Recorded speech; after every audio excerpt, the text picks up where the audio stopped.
Hello everyone, welcome. Take a seat if you haven't already and relax. My name is Magic Bullet Theory, and today we'll be doing a little dive into the band that gave me this name. A band you may or may not have heard of called Texas Is the Reason. I figured my first proper video under this whole rebrand would be fitting to do the band that gave me this name anyways, coming from their song, The Magic Bullet Theory. Now I imagine most of you are probably unfamiliar with this band and are like, who the hell are these guys? And that's valid, but you may have heard them before.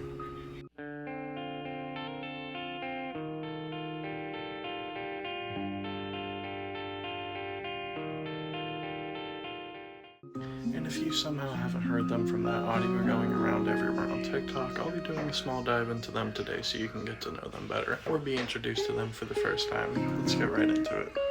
So Texas Is the Reason formed together in the year 1994, founded by the former guitarist of Shelter and 108 drummer Chris Daly.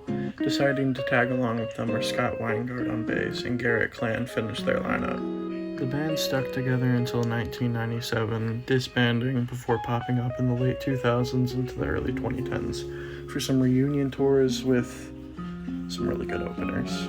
Texas Is the Reason takes inspiration for their name from a song by The Misfits, a very popular horror punk band. The song named Bullet in particular.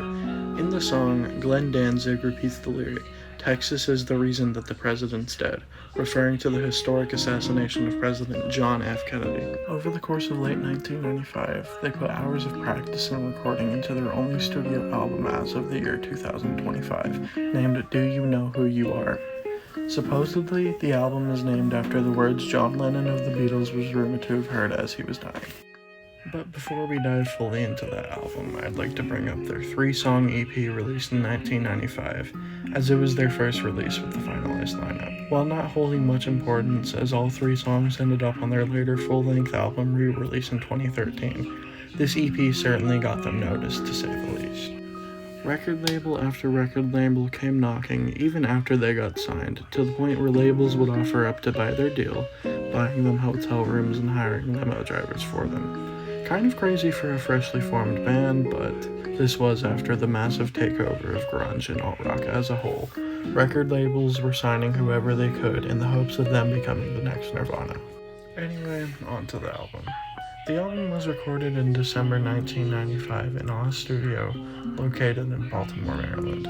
The album has 9 songs and a runtime of 37 minutes and 42 seconds, with the re-release in 2013 featuring 16 songs and a runtime of 1 hour and 17 minutes. The track list goes as follows: Johnny on the Spot, The Magic Bullet Theory, Nickel Wound, The Drinking Song, Something to Forget, Do You Know Who You Are, Back and to the Left, The Day's Refrain, and A Jack with One Eye. There are some really great moments on this album. The Magic Bullet Theory and Back to the Left provide some excellent guitar riffs, while slower songs like A Jack with One Eye and The Drinking Song, because I refuse to say that long-ass title, are much more melodic, showing the more emo-oriented sound that they would become well acquainted with. But the highlight for me on this album comes from the song that I showed you all earlier, the track named Do You Know Who You Are? It's the song that led me to this band, the title track of that album. I remember laying in bed listening to Spotify one day, and autoplay had been going for a little while now. There were mostly songs by bands I recognized, and the ones I didn't I skipped, but that first collection of notes had me hooked 100%. The song evokes a strong feeling of nostalgia despite not saying anything at all. The mood of the song isn't necessarily sad to me, more like a feeling of happy nostalgia like I said before. It provokes a sense of joy to me, knowing that days behind me that I once lived are gone now. But those memories will be with me forever, along with the ways I viewed those people around me, and for just a moment, everything felt right. And that's how this song makes me feel. Like everything is right, perfectly how it's supposed to be. While there's not many bands I can find that openly list them as influences, fans and members of the emo and post-hardcore community sometimes refer to them as the grandfathers of their genre. The love for them is pretty evident wherever you look. And I love them too. If it wasn't for bands like Sunny Day Real Estate, Hum, The Promise Ring, Penfold, and most certainly Texas Is the Reason and the music they made, I wouldn't have any of the bands I've come to love today.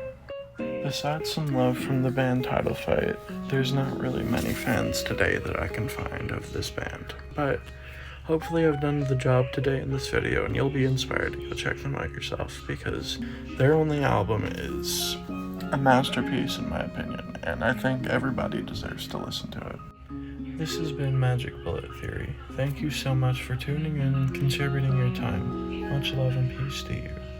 If you don't mind, please subscribe and like the video if you enjoyed what you watched. I'll be sure to be back and make more soon. Have a good day.